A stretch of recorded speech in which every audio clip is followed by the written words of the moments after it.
Bueno, muchachos, vamos a hablar del concreto.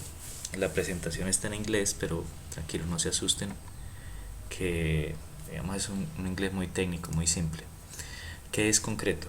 Nosotros ya tenemos definido, digamos, dentro de lo que hemos visto que es concreto. Entonces aquí dice, concrete is a construction material composed of cement, fly ashes. Básicamente que el concreto es un material de construcción compuesto por cemento, comúnmente cemento Portland, agregado grueso, coarse aggregate es agregado grueso, como la grava, las areniscas, los granitos, y agregado fino como la arena, ¿sí? Entonces tenemos el cemento, la grava o agregado grueso y la arena, básicamente. Y usted le puede adicionar unos aditivos químicos, ¿sí?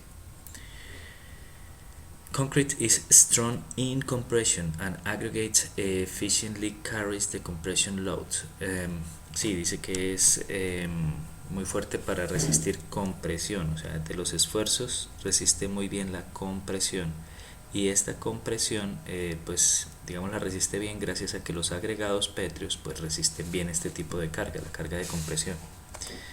Entonces, hay 5 tipos de esfuerzos en las estructuras, son estos que están acá. Dependiendo cómo un objeto reciba la fuerza, se va a comportar. Si usted tiene un objeto que está recibiendo cargas axiales, axiales quiere decir que pasan por su eje, cargas axiales, y las fuerzas son convergentes, es decir, ellas tratan de unirse, lo que se produce es compresión. Si usted lo que tiene son cargas axiales divergentes, o sea, que en cambio de unirse tratan de separarse, son divergentes, ellas lo que te producen son cargas axiales porque pasan por el eje, pero son divergentes, lo que te producen son tensión. Típico en cables, ¿verdad?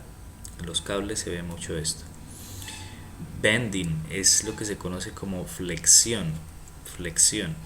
Está producido ya no por una carga axial, sino por una carga perpendicular al eje, ¿sí? Es lo que estamos viendo acá. Tenemos una viga y la viga tiene una carga perpendicular, digamos, este es el eje de la viga, esta línea roja es el eje de la viga, perpendicular a ese eje, aquí de manera perpendicular aparece una carga y me produce este efecto que se llama deflexión, ¿sí? Torsión es cuando hay dos momentos, cada uno en la punta, y cortante es cuando aparecen unas cargas perpendiculares súbitas, ¿sí? Entonces, ¿cuál de todos es el que mejor resiste el concreto? Este de acá, este señor de acá. ¿Cuál de todos es el que necesitamos que resista? Necesitamos que resista a todos. Entonces, ¿qué hacemos? Resulta que si yo hago esto, colocar un elemento de concreto, solamente concreto, apoyado en sus extremos, y le coloco una carga acá, el concreto va a empezar a fisurarse y va a empezar a partirse. ¿Por qué? Por una sencilla razón. Si yo hago esto, la viga se me deflecta en este sentido, y si yo acerco, hago un zoom acá, lo que está sucediendo dentro de la viga es básicamente esto, ¿sí? Esta parte, aquí hay una línea que se llama eje neutro. Esta parte de arriba se está comprimiendo dentro de la viga, se está comprimiendo, y esta parte de abajo se está estirando, se está alargando, ¿sí? Entonces aquí lo que está sucediendo aquí abajo es una cosa que se llama tensión, y aquí arriba es una cosa que se llama compresión. Entonces la viga en esta parte, a ver si podemos tener otro color, la viga en esta parte se me comporta perfectamente. ¿Por qué? Porque el concreto es excelente para resistir la compresión, y eso es lo que está sucediendo en la parte de arriba de la viga. Pero en la parte de abajo está sucediendo tensión, y el concreto es malo, pero exageradamente malo para resistir la tensión. Entonces, ¿qué hacemos? Bueno, entonces finalmente a lo que se llega es que para resistir esa tensión aquí abajo se le puede colocar, antes de que él se seque en su estado fresco, se le puede colocar una barra de acero. Estas barras de acero, cuando las vigas tienen barras de acero, entonces el acero es el que asume los esfuerzos de tensión, los asume el acero, y el concreto queda intacto. Entonces ya ahí, cuando la viga trata de deflectarse, el acero empieza a trabajar y ya la viga no se deflecta. Y todo el mundo contento. El acero asume la tensión y el concreto asume la compresión. Entonces ya tenemos un material que si yo corto la viga y la miro hacia allá, voy a tener una sección de viga que generalmente es rectangular, puede ser circular, pero generalmente es rectangular o cuadrada. Pues la verdad puede tener varias formas. Y esa viga en su interior va a tener aquí una varilla de acero, aquí otra varilla de acero, como mínimo, ¿sí? Como mínimo. O sea, es decir, como mínimo 2. Pero la norma nos exige que tenga como mínimo 4. ¿Por qué? Porque nosotros debemos colocar otro acero que viene así, que se llama estribo. Entonces tenemos dos tipos de acero. Uno que es el acero longitudinal, que es este, que va a lo largo de la viga, que iría así a lo largo de la viga, longitudinal, arriba y abajo. Aquí se le hace un gancho, aquí se le hace un gancho, etc. Y un acero transversal, que es el que me amarra las 4 varillas, cuando son 4, pero a veces son 5, a veces son 6, a veces son 7, a veces son 8, ¿sí? Depende de la carga que tenga la viga. Si la viga tiene que asumir mucha carga, entonces aparecen mucho refuerzo, y si no, pues aparece poco refuerzo. Entonces, más o menos una viga, el refuerzo de una viga se ve así, o sea, ustedes van a ver estribos a lo largo de toda la longitud de la viga, abrazando al refuerzo longitudinal. Este refuerzo se llama refuerzo longitudinal, y este refuerzo, el del estribo, se llama refuerzo transversal. ¿Para qué coloco yo el estribo? Para que me resista específicamente este y este, la torsión y el cortante. La torsión y el cortante son resistidas sobre todo por los estribos, ¿sí? Torsión y cortante. La torsión es algo que casi que nunca se presenta, o uno quisiera que nunca se presente. ¿Qué hice? Uno quisiera que nunca se presente en la estructura, y las estructuras se diseñan para eso, para que casi que no haya torsión, pero el cortante es inevitable que se presente. Entonces, por ejemplo, ¿cuándo se presenta cortante? Cuando tenemos acá un edificio, aquí arribita, vamos a pensar que esto es un edificio aporticado de muchos pisos y yo estoy analizando uno de esos pórticos, ¿sí? Vamos a suponer que tiene 1, 2, 3, 4, 5, 6 pisos, ¿vale? La estructura está empotrada en el piso, en sus zapatas. Aquí está el suelo, y cuando aparece el sismo es una gran fuerza que aparece en la tierra de manera súbita, pero es una fuerza muy grande, es un sacudón impresionante. Entonces acá en esta columna, voy a pintarlo acá. En esa columna lo que sucede es que la zapata está empotrada al piso.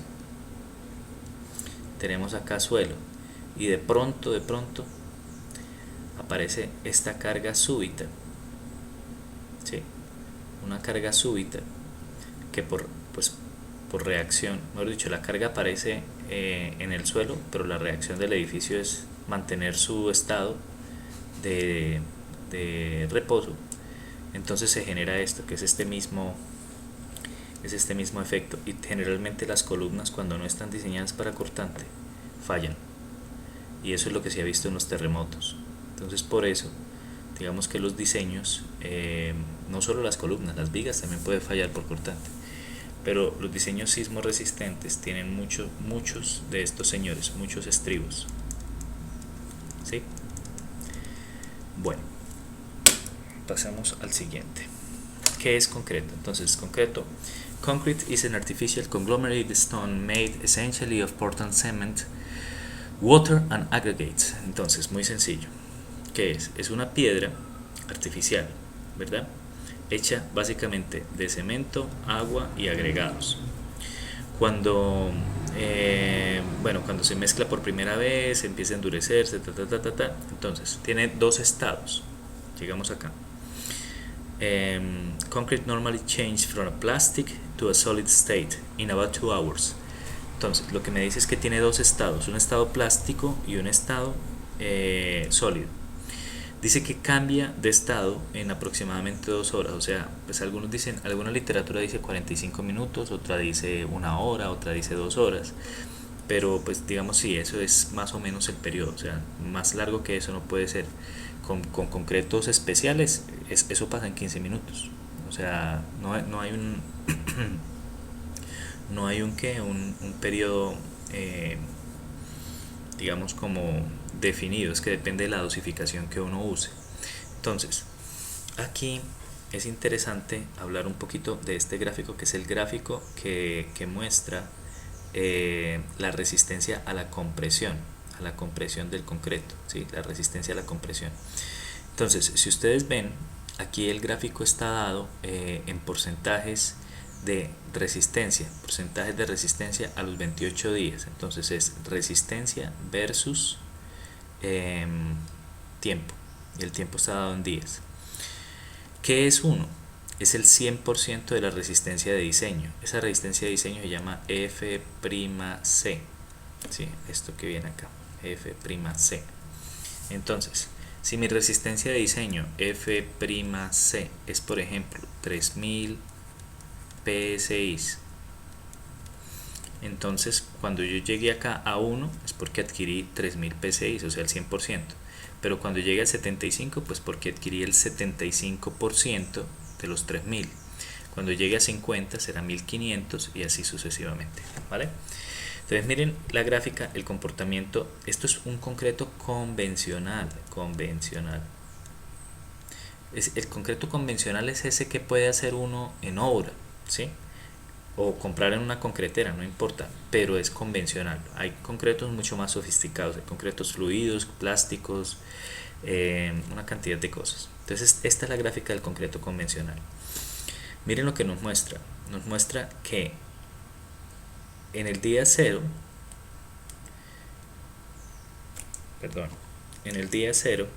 tenemos mucha, mejor dicho, no tenemos nada, absolutamente nada de resistencia. ¿Por qué? Porque apenas está empezando a fraguar, ¿vale?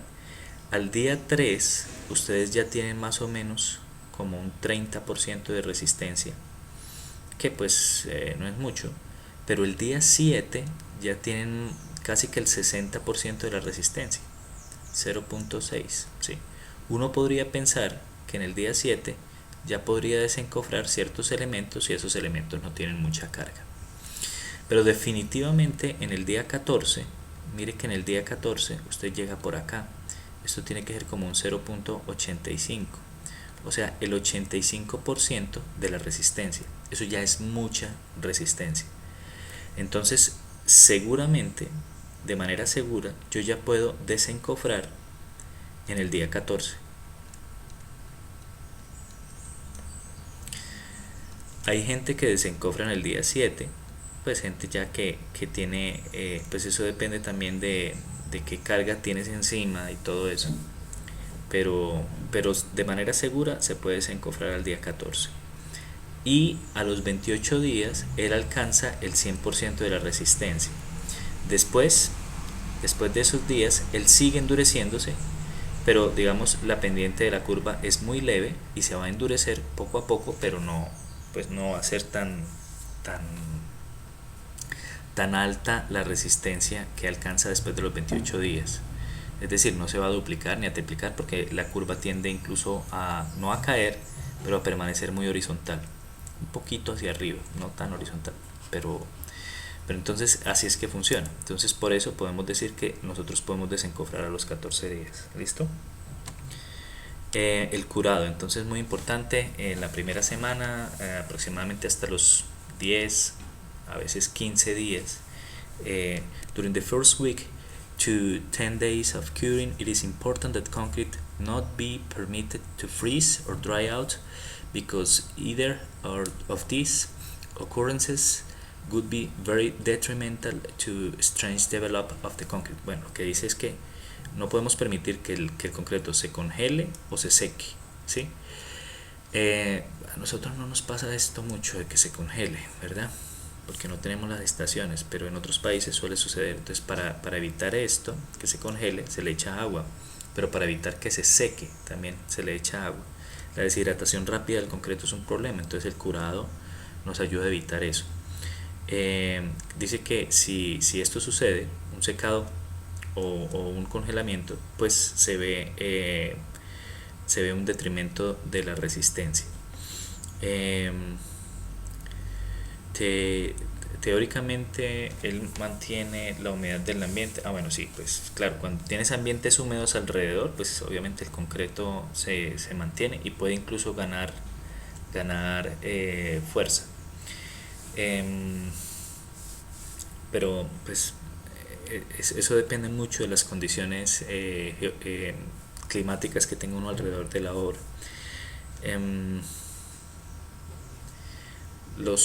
Dice que en términos generales a los 28 días ya se gana el 90% de la fuerza del concreto. Ustedes me dirán, no, pero ¿cómo así? A los 28 días no se ganaba el 100%. Sí, el 100% de la resistencia de diseño, pero el concreto se diseña, o sea, se diseña con un espacio de seguridad, con un colchón de seguridad. Es decir, uno sabe que en probablemente 5 años el concreto de 3000, de una mezcla de diseño F'C de 3000, muy probablemente tenga 3300 PSI de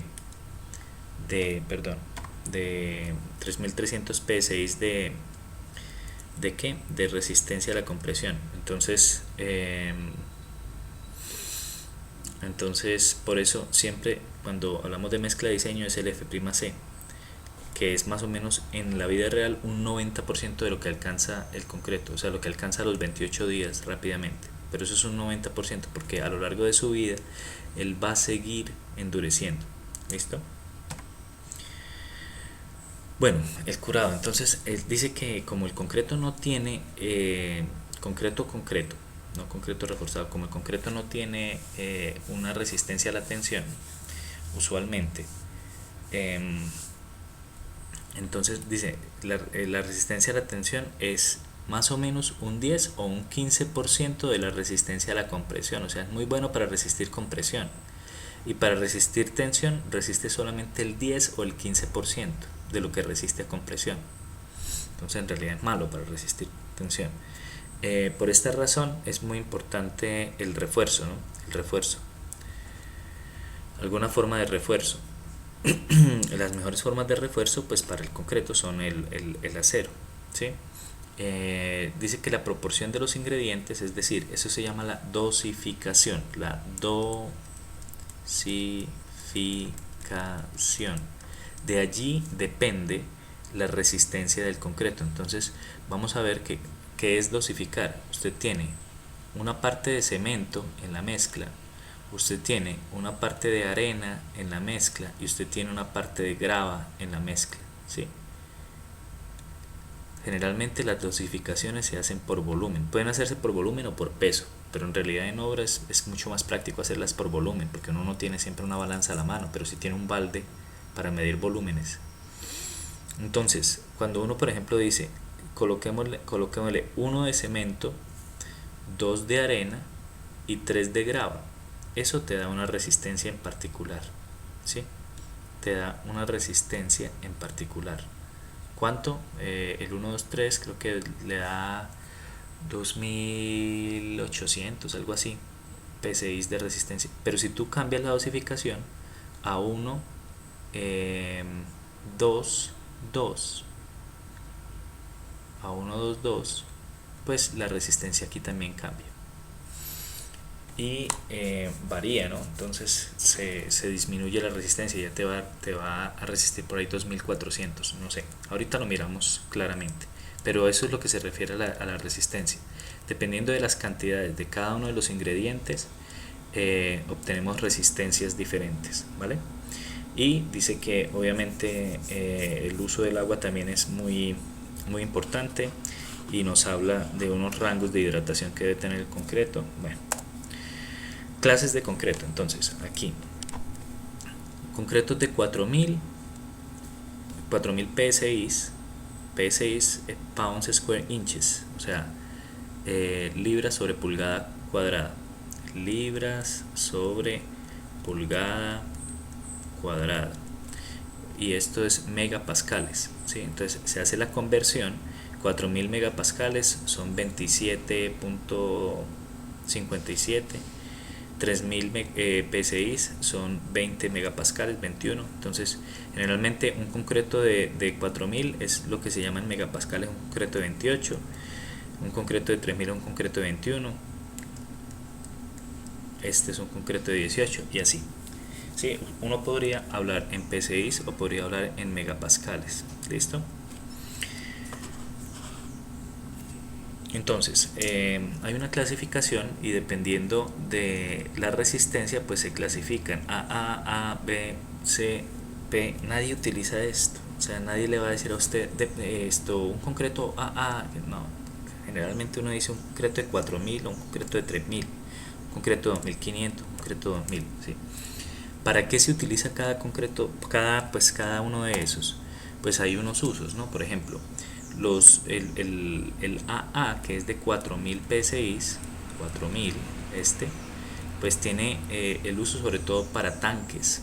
¿Por qué? Porque es que los tanques, cuando usted tiene un gran volumen de agua en un tanque, el volumen de agua le hace aquí en el fondo hace unas presiones sumamente grandes, entonces usted tendría que reforzar la pared del tanque con un concreto muy resistente para que le resista la presión, sobre todo la presión del fondo. Aquí arriba no tanto, pero la presión de acá del fondo.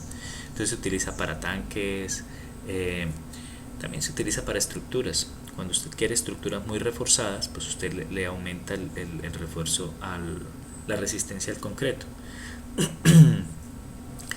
Estructuras concretos clase A, este es el de 3000, ¿no? Para precast concrete, precast es concreto preforzado, prefabricado, para placas, para vigas, para muros, para columnas, para escaleras, para dinteles, para toda clase de concreto reforzado, ¿sí? Concretos tipo B, ese tipo B es de 2500.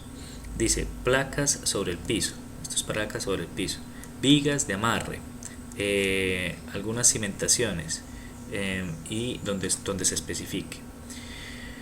Generalmente este concreto de 2500 casi que no se usa en elementos estructurales, o sea, si son elementos estructurales de 2500 psi son muy secundarios, o sea, son elementos que casi no te manejan carga.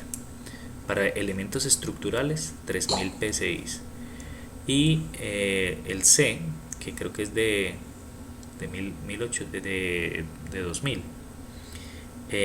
concreto no reforzado, o sea, concreto no estructural, excepto en otros casos que estén indicados. Y este concreto P, que es de 600, dice que para algunas placas de piso. Bueno, entonces digamos que básicamente entender acá que el concreto de 3000 o superior a 3000 es para estructuras. ¿Listo? Bueno, nos habla aquí del slum test. El slum test, que es el test con el cono, la prueba que se hace con el cono, la prueba de escurrimiento, donde dice que se deben tener valores de escurrimiento entre un mínimo de 7.5 milímetros, 7.5 centímetros, perdón, y 10 centímetros. Si esos rangos, si están estos rangos, pues es óptimo para muros, columnas, vigas, ¿sí? Elementos que tengan máximo 250 milímetros de espesor. Que si se escurre un poco más, que sirve para otro tipo de construcciones. Entonces todos pues ya sabemos cómo es el slump test, con el cono, se echa el cono, se saca el cono, mira cuánto se escurre, ¿no? Ahí hay que darle 25 golpes, llenarlo en 3 capas, bueno, etcétera, etcétera, etcétera. Esto lo vimos la clase pasada. Ahí está el cono, ahí ya lo sacaron, colocaron el cono al lado, la varilla, y están midiendo desde acá hasta acá a ver cuánto se escurrió. Este de acá, ustedes pueden ver que escurrió muchísimo más. Entonces ahí digamos que esa es una mezcla perdón, es una prueba que mide que la fluidez del concreto. La colocación del concreto. No concrete shall be placed after there is evidence of initial set. O sea, que no se debe colocar el concreto en la formaleta una vez el concreto ya empezó a endurecerse. Si hay evidencia que empezó a endurecerse, no se debe colocar. Ese concreto no se debe usar. Que se debe colocar all concrete place equipment and methods shall be subject approval construction. Bueno, todo debe ser aprobado por el constructor. Concrete placement will be not permitted when weather conditions prevent. Bueno, que cuando por ejemplo está lloviendo mucho, que es el aguacero tenaz y usted tiene la obra a la intemperie, no debería colocar el concreto porque las condiciones del agua van a variar, y pues el concreto, eso va a prevenir que la consolidación del concreto se haga de manera correcta. Antes de colocar el concreto,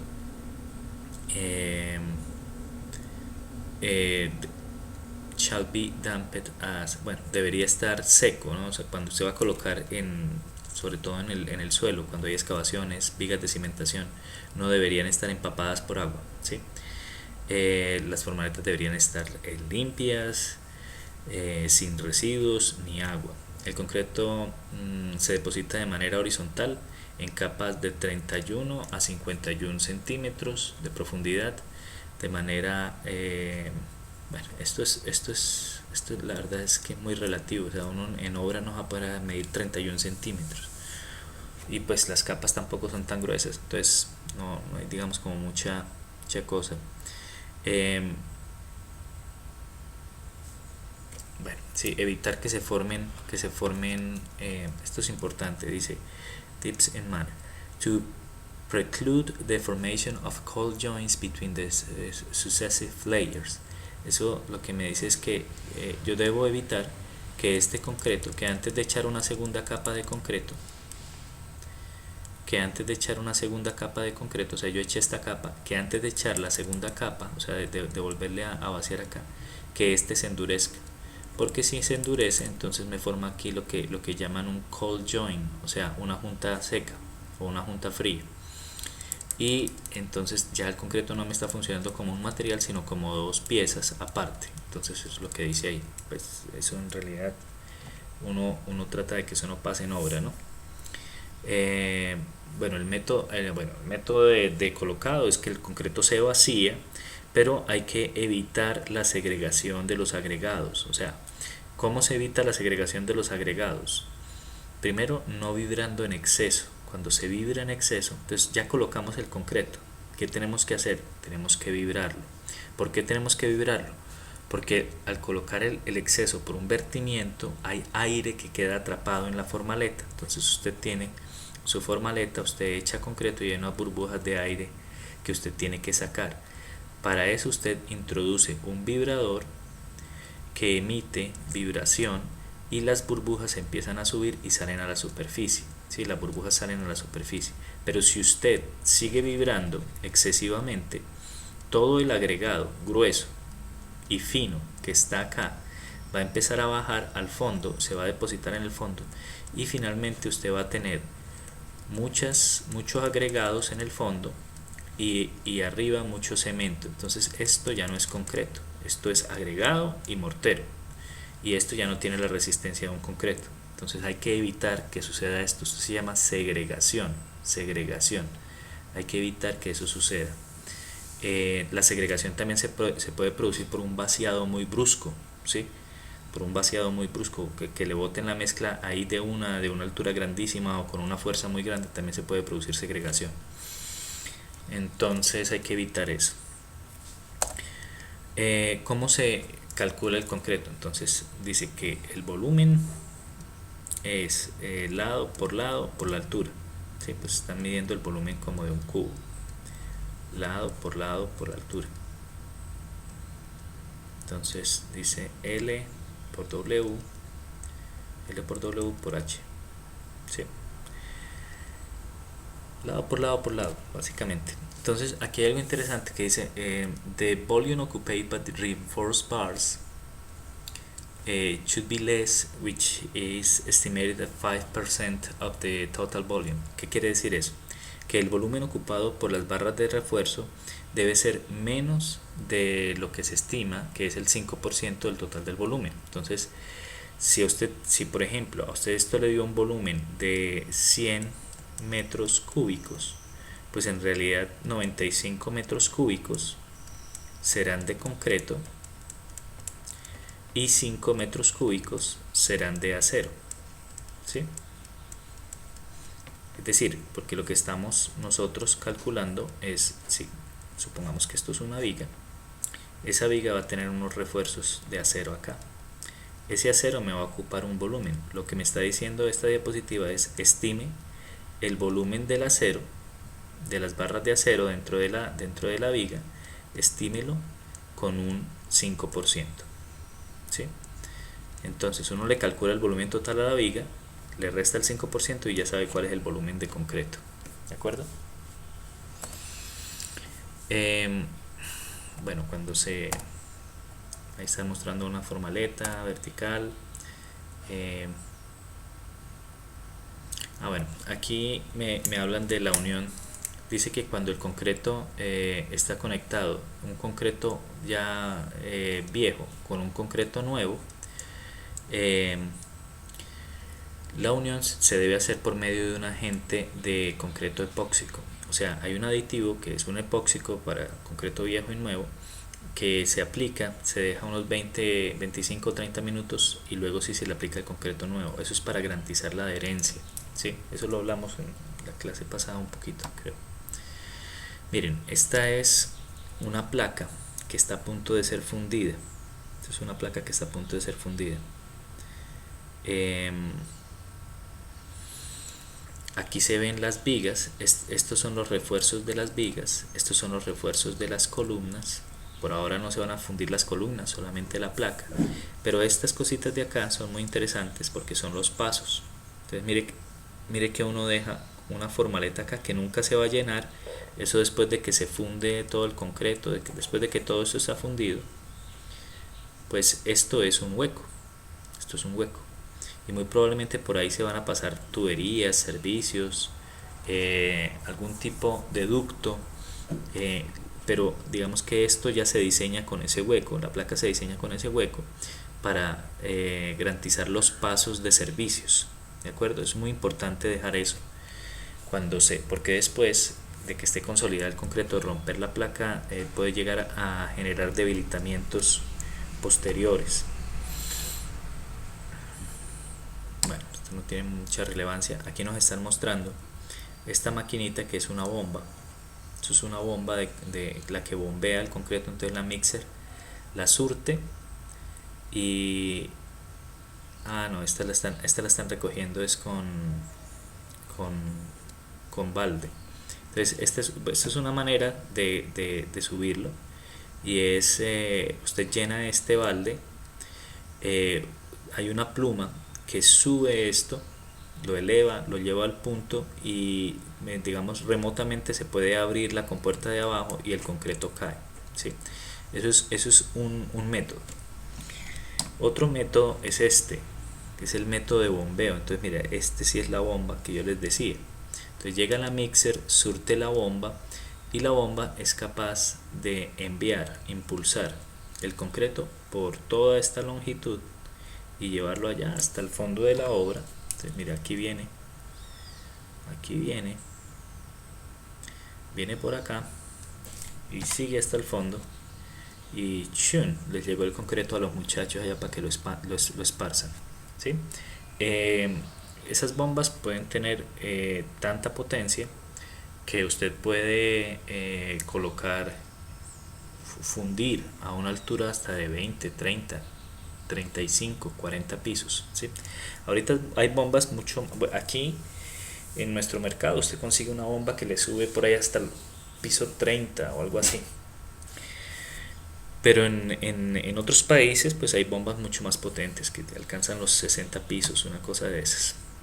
También se puede colocar una estación de bombeo intermedia cuando no tiene usted la altura suficiente de la bomba. Entonces usted coloca, coloca un tanque donde deposita el concreto y de ahí, en un piso 20 por ejemplo, y de ahí vuelve y bombea para los siguientes pisos. Eso también se puede hacer. Entonces la vibración, el vibrado del concreto. Lo que habíamos dicho, se utilizan algunas herramientas especiales para eso, o sea, está el vibrador.